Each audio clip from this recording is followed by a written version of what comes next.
I'm a daughter of a Iranian man who left Iran due to the persecution against Bahá'ís in Iran. And my dad came to Brazil during the 80s as a refugee. So I've been hearing stories about the sufferings and the challenges that Bahá'ís are facing in Iran. And it really touches me, in many ways, in many layers, in a way that it built in my heart, has built in my heart a sense of serving to others, that I should fight for justice, stand for justice. And that totally led me to choose human rights as a field of work, Right now, currently, I'm a lawyer.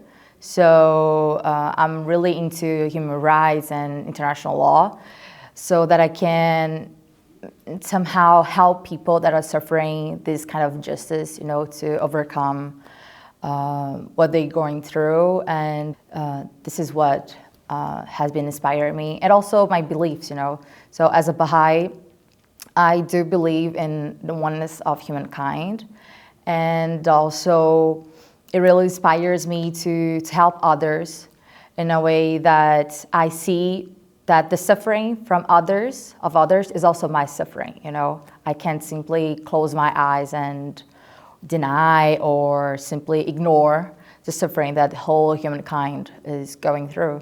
So this is how I've been taking my work, I think we are here because we have a common belief in how can that we all should be responsible with the injustice that everybody's suffering, and that religions have a very important role on contributing with the promotion of a betterment of society. So I see here that everybody is really engaged in many thematics, many challenges that society is facing.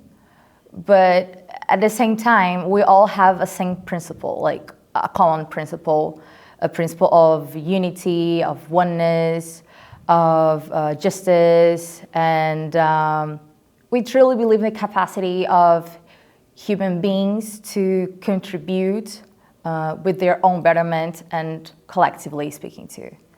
I think, and I hope, that one of the most important outcomes that we may have from this amazing meeting this amazing event is that we can keep this hope on the future of humanity. I don't know how to say that in English, but kindled, enlightened, that despite all of those sufferings and challenges and injustice that we see on a daily basis, we have to be hopeful on the future of humankind, and that humans are good in essence, and here it's a proof of that. When we are in touch with other cultures and practices from other religions, I see that we have this opportunity to learn more about diversity, to learn more the importance of about the richness of diversity, and that diversity is actually not a problem at all. It's actually a way of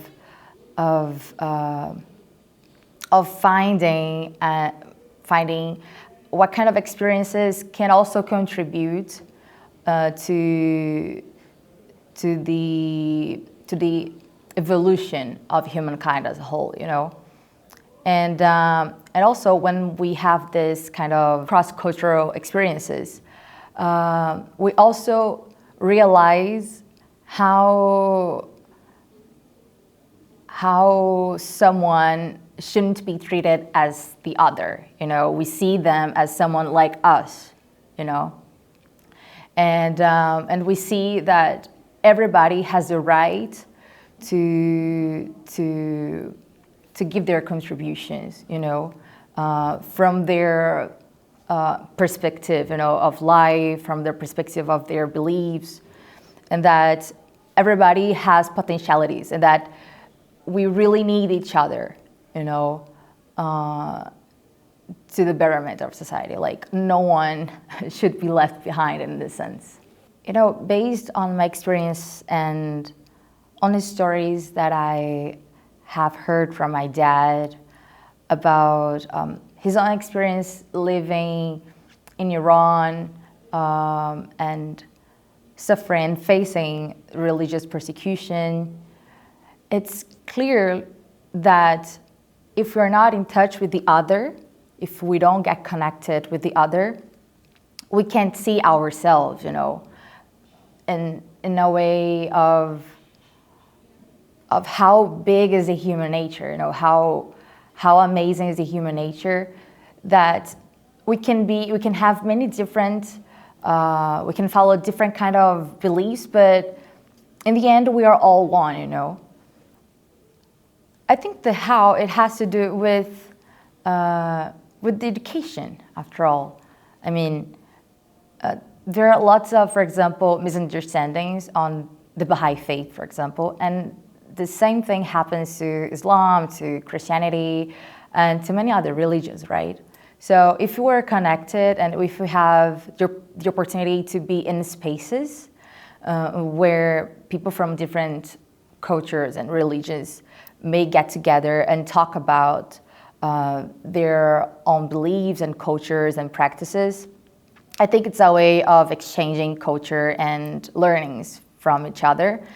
And the how is really creating spaces of conversations. I think dialogue is a key. It's this key point. It's a way of creating learnings and shared learnings. So yeah, dialogue I think is the key point. It really touches in my beliefs, because one of the main principles of the Bahá'í faith is oneness of humankind, as I mentioned. And this principle explains that humankind, in that sense, is only one. So when we are leaving anyone behind, whoever behind, we are deep down leaving ourselves behind, So when I see the stories from my family in Iran and the stories of other Bahá'ís that suffer persecution, I see that the most harmed are not exactly them, but whole society, because society loses their capacities and potentialities in contributing freely from their perspective and from their beliefs to themselves, like to the collective. And the same goes, like, it really makes me think, for example, about the Holocaust, how many brilliant minds we lost, during that genocide. For example, slavery that Brazil endured. How many Black people also that were absolutely brilliant and had many capacities. Like, what have we lost, What is this richness, that we've been losing as society and as humankind, So I think leaving no one behind, it's about that. When we're leaving someone behind, we're leaving the humankind as a whole behind.